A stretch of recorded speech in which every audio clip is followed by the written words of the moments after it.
जय हिंद, वंदे मातरम। प्यारे साथियों, आ चुके हैं एक और जबरदस्त नई भर्ती के साथ। कौन सी भर्ती है प्यारे साथियों? आपके लिए बहुत ही शानदार भर्ती निकल के आई हुई है। कौन सी भर्ती निकली है? इंडियन पोस्ट ग्रामीण डाक सेवक जीडीएस की भर्ती है। बहुत ही शानदार भर्ती है। 32,000 पदों के ऊपर ये भर्ती निकल रही है और बिना परीक्षा होगी सीधी भर्ती। हाँ बिल्कुल साथियों, कोई पेपर का आयोजन नहीं किया जा रहा है, केवल और केवल परसेंट के हिसाब से उसी के आधार पे आपका चयन होने वाला है। संपूर्ण जानकारी मिलने वाली है आपको इस वीडियो में, एकदम आसान और सिंपल भाषा में दोस्तों संपूर्ण जानकारी बताऊंगा। वीडियो पूरी देखना। तो नमस्कार दोस्तों, मैं राजेश गुर्जर स्वागत करता हूं आप सभी प्यारे साथियों का बांसुर रोजगार में। चलिए फटाफट से देख लेते हैं, एज की भी बात करते हैं। एज क्या है, योग्यता क्या है, संपूर्ण जानकारी देने वाले हैं। नोटिफिकेशन जारी हो जाएगा 28 जुलाई को दोस्तों। 28 जुलाई है ना, 28 जुलाई को इसका नोटिफिकेशन आपको देखने को मिल जाएगा कि भाई भर्ती अब कब से है, आपके फॉर्म भरना कब से शुरू हो जाएंगे, तमाम बातें उसमें लिखी रहेंगी। ठीक है साथियों, एज की बात करें 18 से 40 वर्ष। 18 से कम उम्र का है नहीं भर सकता, 40 से ज्यादा का है नहीं भर सकता। जिसको छूट है वो भर सकता है। छूट किसको है? SC ST को है 5 साल की छूट, पूरी 5 साल की छूट। यानी कि SC ST का कोई भी महिला पुरुष यदि 45 साल का है तो फॉर्म भर सकता है। OBC को है 3 साल की छूट, यानी कि 43 साल का यदि कोई भी OBC का है लड़का या लड़की तो वो भी फॉर्म भर सकता है, 43 साल का है तो। पदों की बात करें साथियों, पूरे 32,000 पदों पे ये भर्ती है। बहुत ही शानदार मौका है और महिला पुरुष ऑल इंडिया में कोई भी भर सकते हैं, क्योंकि ये तो ऑल इंडिया की भर्ती आप सभी को पता है। पूरे भारत में जो भी महिला पुरुष 10वीं पास हैं वो इसमें फॉर्म भर सकते हैं। अब देखो, योग्यता की बात करें तो 10वीं पास होना चाहिए और कंप्यूटर का ज्ञान होना चाहिए।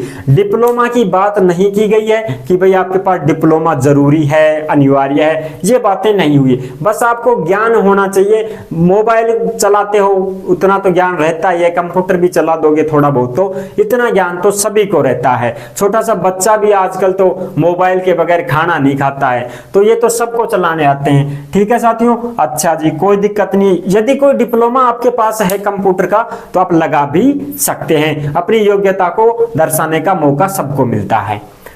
फॉर्म फीस की बात करें, जनरल OBC EWS के 100 रुपए हैं और बाकी किसी के रुपए नहीं लगने वाले हैं। चयन कैसे होगा? चयन आपकी 10वीं में कितनी % बनी है उस हिसाब से आपका चयन हो जाएगा। अब कितनी क्या बनेगी, कितने को भरना चाहिए नहीं भरना चाहिए वो भी बात करेंगे कि सर हमारी तो 60 है 70 है, हम भरें या नहीं भरें, अभी बात करने वाले हैं तमाम बातों पे। पद नाम बता दें आपको किस पद पर निकल रही है। एक तो डाक सेवक तो है ही है, उसके अलावा 2 पद और भी हैं। उनकी ड्यूटी क्या रहेगी, काम क्या रहेगा, वेतन क्या मिलेगा, ठीक है ना, सारी बातें इसमें करने वाले हैं।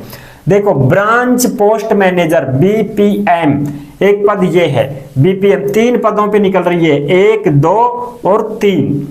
पहला है BPM का मतलब branch post master. Branch post master, इसकी ड्यूटी क्या रहेगी? ऑनलाइन ऑफलाइन जो काम रहता है, डाक आदि सेवाओं का रिकॉर्ड रखता है। जैसे आप डाक घर में जाते हो तो वहां पे देखते हो ना, जेट की जेट लगी रहती है, धांग लगी रहती है, अलमारी भरी रहती है, पूरा उनमें रिकॉर्ड रहता है। तो वो सारा रिकॉर्ड आपको पोस्ट मास्टर के पास मिलेगा, ब्रांच पोस्ट मास्टर के पास। ठीक है ना, ऑनलाइन जो काम रहते हैं उसका भी रिकॉर्ड रखता है, ऑफलाइन जो काम रहते हैं उनका भी रिकॉर्ड रखता है। वेतन आपको 12,000 से 24,000 रुपए मिलेगा इसमें। ठीक है साथियों, अगला पद है ABPM। ABPM का मतलब है असिस्टेंट ब्रांच पोस्ट मास्टर। इनका काम क्या रहेगा? इनका काम रहेगा डाक डिलीवरी, टिकट बिक्री। आप डाक घर में जैसे ही जाते हो, कोई फॉर्म लगाने के लिए जाते हो तो आपको टिकट चिपकाने की जरूरत पड़ती है। भाई इसमें 50 रुपए का टिकट लगेगा, 10 रुपए का, 5 रुपए का टिकट लगेगा। तो वो टिकट कहाँ से मांगते हो? आप ऑफिस में अंदर चले गए, सर वो टिकट लेना है, उनके पास जाओ, उनके पास है टिकट, वो देते हैं टिकट। तो वो कौन है? वो यही तो हैं, ABPM, assistant branch post master. फिर आप उनके पास जाते हो, सर हमें टिकट दो, इतने रुपए वाली दो, फिर वो आपको टिकट देते हैं। तो टिकट बिक्री का मतलब होता है टिकट बेचना, यानी कि वो टिकट आपको देंगे और फिर आप उनसे लेकर के उनको पैसे दोगे और फिर आप उसको चिपका दोगे। ठीक है साथियों, डाक डिलीवरी, कोई भी डाक आई हुई है, भेजना है, इसका रिकॉर्ड उनके पास रहता है।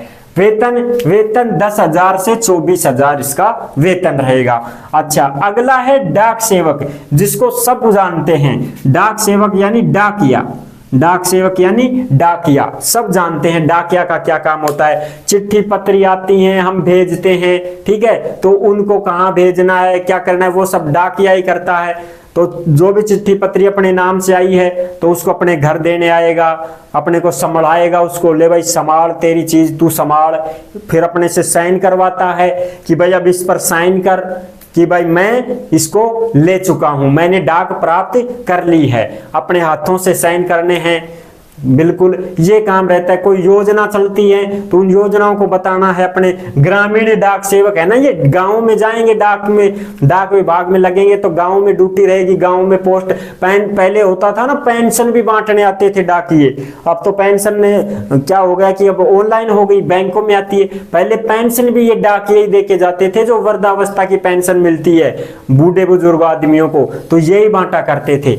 अब इनका वो काम तो कम हो गया, लेकिन अब डाक देनी है, कोई किताब मंगवा रहा है, कोई कुछ मंगवा रहा है, किसी का फॉर्म आया है, किसी का लेटर पत्र आया है, उनको पहुंचाना है भाई, अपने अपने घरों में पहुंचाना है। जहां का एड्रेस पता है वहां उसको जाना है, और खुद उस स्वयं धनी, जो धनी है ना, धनी जिसका नाम से आया है उसी को देना पड़ता है। वो अन्यथा फिर झगड़े भी तो होते हैं। मान लीजिए मेरा जैसे पैन कार्ड आया है तो मेरा पैन कार्ड मेरे पास पहुंचना चाहिए, अगर मेरे पास नहीं पहुंचेगा, बीच में किसी को दे दिया डाकमैन, तो फिर मैं उनको कहूंगा कि मेरा तो पहुंचा ही नहीं है, आपने किसको दे दिया। तो इसलिए उसकी जिम्मेदारी है कि वो घर घर जाकर के खुद धनी को देगा, जो भी उसको मतलब उसके नाम से जो आया है उसी को देता है वो। और वैसे कोई दुकान होती है उनपे भी आजकल रखे जाते हैं, सारे जट्टे के जट्टे रहते हैं ना, आधार कार्ड वगैरह कोई आते हैं तो पूरा जट्टा उस दुकान पे रख जाता है वो, कि भाई तेरे पास गांव के लोग आते हैं, इनको देते रहना तू। तो ये काम रहता है आपका, बहुत ही बढ़िया काम है, कोई दिक्कत नहीं है। 10,000 से 24,000 आपकी सैलरी रहेगी। फॉर्म किन किन को भरना चाहिए, देखो भाई, सिलेक्शन की बात करें तो इसमें सिलेक्शन 90% से प्लस ही मान के चलो। जिनकी 10वीं में क्या है 90% है, उनका तो मान के चलो कि उनका नंबर आ सकता है। इससे नीचे बिल्कुल हमें चांस नहीं लगता है, क्योंकि भीड़ भी बढ़ चुकी है साथियों, और लॉकडाउन वाला जो सिस्टम है ना, ये मरवा रहा है बहुत बुरी तरह से। इसमें बच्चों की 100 की 100 बनी पड़ी है, 100 की 100। अब बताओ कितना असर पड़ रहा है। पहले क्या होता था, पहले तो 70, 75, इतने में तो 80 तो जिसकी होती थी ना 10वीं में 80, तो वो तो ऐसे समझते थे कि अगर ये डाक में लगना चाहे तो तुरंत लगेगा 10वीं में 80 वाला। लेकिन अब जो लॉकडाउन वाला जो मार्कशीट है लोगों की, है ना, 90, 95, 100 इतनी बन रही है, 99 की बन रही है, बताओ परसेंटेज। तो इस वजह से 90% है तो उन्हीं का हो सकता है। बाकी फॉर्म आप लगा सकते हैं, यदि आपकी 80% है तो भी आप फॉर्म लगा सकते हैं, यदि आपकी 75% है तो भी आप फॉर्म लगा सकते हैं। फॉर्म इसमें ऑनलाइन रहेगा, है ना, और जनरल OBC WS के 100 रुपए लगेंगे। मान लेना भाई 100 रुपए अपने खर्च हो गए थे, फॉर्म आप लगा सकते हैं, बाद में पछतावा ना रहे कि भाई मान लीजिए किसी भी बाई चांस कोई हो जाए ऐसी कुछ कि भाई उसके 85 थे, उसका तो हो गया, मैं तो 86 लेके बैठा हूं, मैंने भरा ही नहीं था, सर ने बताया था कि 90 वाले से कम मत भरना। नहीं, फॉर्म आपको लगाना चाहिए, नॉलेज होगा, ठीक है ना, फॉर्म तो लगा देना आप। तो ये बातें हैं, संपूर्ण जानकारी मैंने आपको दे दी है। तो आई होप आपको ये जानकारी कैसी लगी, अच्छी लगी है तो वीडियो को लाइक करो। चैनल पर पहली बार विजिट कर रहे हो तो सब्सक्राइब का निशान जरूर दबा देना। क्यों? क्योंकि भारत में जितनी भी भर्तियां निकलती हैं, तमाम भर्तियां आपके साथ शेयर की जाती हैं, वो भी एकदम सरल और आसान भाषा में साथियों, ताकि संपूर्ण जानकारी आपको अच्छे से समझ में आ सके और इस भर्ती के बारे में आपको सब कुछ समझ में आ सके। तो फिर मिलूंगा आपको एक और नई भर्ती के साथ, तब तक के लिए सभी प्यारे साथियों को जय हिंद, जय भारत।